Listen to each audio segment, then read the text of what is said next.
नमस्कार मंडळी, आज वर्षाचा शेवटचा दिवस आहे 31 डिसेंबर। तर आज आपण घरी पालक पुऱ्या आणि बटाट्याची भाजी करणार आहोत। बाहेर जाणं थोडं आज अवॉइड केलं आहे, कारण की लहान मुलं सोबत असताना बाहेर जाऊ नये, कारण की आज थोडं गर्दीचं वातावरण असतं। त्यामुळे चला तर मी दाखवते की आज मी काय बनवत आहे आणि आज थोडं बाहेरून पण पार्सल मागवलं आहे। आज थोडं ऑइली खाणार आहे मी आणि पालक पुऱ्या आणि बटाट्याची भाजी कशी बनवते तुमच्यासोबत नक्की शेअर करणार आहे। चला।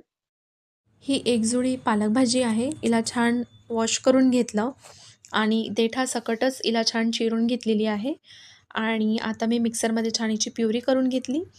इथे मी 1 वाटी कणिक घेतली आहे, त्यामध्ये ओवा सोडून घातलेला आहे, हळद घातली आहे 1 स्पून लहान, 2 स्पून लहान मिरची पावडर घातली आहे। मी मिरच्या ह्याच्यात ॲड केलेला नाही, कारण कृतिका वगैरे खाते तर ते थोडंसं तिखट असतं म्हणून। चवीनुसार मीठ घेतलेलं आहे आणि ही प्युरी आहे, या प्युरीनीच मी ही पूर्ण कणिक मळून घेणार आहे।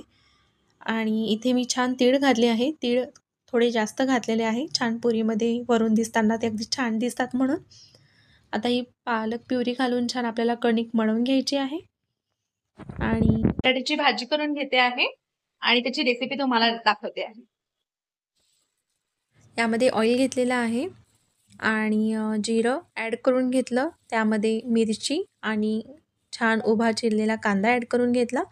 थोडं मी मीठ घातलं आहे यामध्ये, कांदा लवकर शिजण्यासाठी। छान वटाणे घालून घेतले आणि छान तेलामध्ये याला होऊ दिलं। छान कलर चेंज झाला की कांदे झाले असं समजायचं। थोडं मी इथे सौंफसुद्धा घेतलेली आहे, कारण बटाट्याच्या भाजीमध्ये सौंफ ॲड केली की चव छान लागते म्हणून।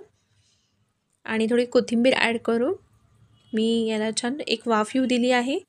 त्यानंतर इथे मी टोमॅटो ॲड करून घेतले आणि टोमॅटोला पण छान मऊ होतपर्यंत शिजवून घेतलेला आहे। आता बघू शकता, एक वाफ दिल्यानंतर छान कलर चेंज झाला आहे आणि यामध्ये मी आता हळद पावडर आणि चवीनुसार मीठ ॲड करून घेतलं आहे, छान मिक्स करून घेतलं।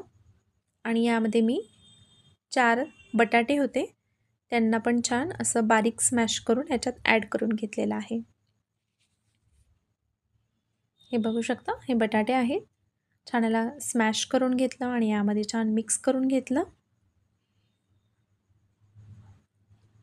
आणि मिक्स झाल्यानंतर छान वरून कोथिंबीर टाकून गॅस ऑफ करून घेतली आहे आणि आपलं बटाट्याची भाजी तयार झालेली आहे।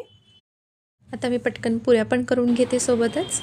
छान मी आधी एक मोठी पोळी लाटली आणि वाटीच्या साईजनी छान पुऱ्यांना आकार देऊन कट करून घेतलं आणि पुरी छान गरम तेलात टाकली। त्यानंतर जो फ्लेम आहे तो लो टू मीडियम केला आणि छान पुरीवर असं तेल टाकलं की पुरी छान टम्म अशी छान फुगते आणि मस्त पटापट पुऱ्या तळून घेतल्या आणि आपलं बटाट्याची भाजी आणि पुऱ्या तयार आहेत। तुम्ही नक्की करून बघा माझ्या स्टाईलनी पुऱ्या आणि बटाट्याची भाजी। प्लीज माझ्या चॅनलला लाईक, शेअर, सबस्क्राईब नक्की करा आणि नवीन वर्षाच्या तुम्हा सगळ्यांना खूप शुभेच्छा। आज सोबत मी बाहेरून चिकन बिर्याणीसुद्धा मागवली होती आणि ती पण मग मी घेतली प्लेटमध्ये आणि आम्ही सगळ्यांनी आजचा वर्षाचा शेवटचा दिवस एन्जॉय केला। धन्यवाद।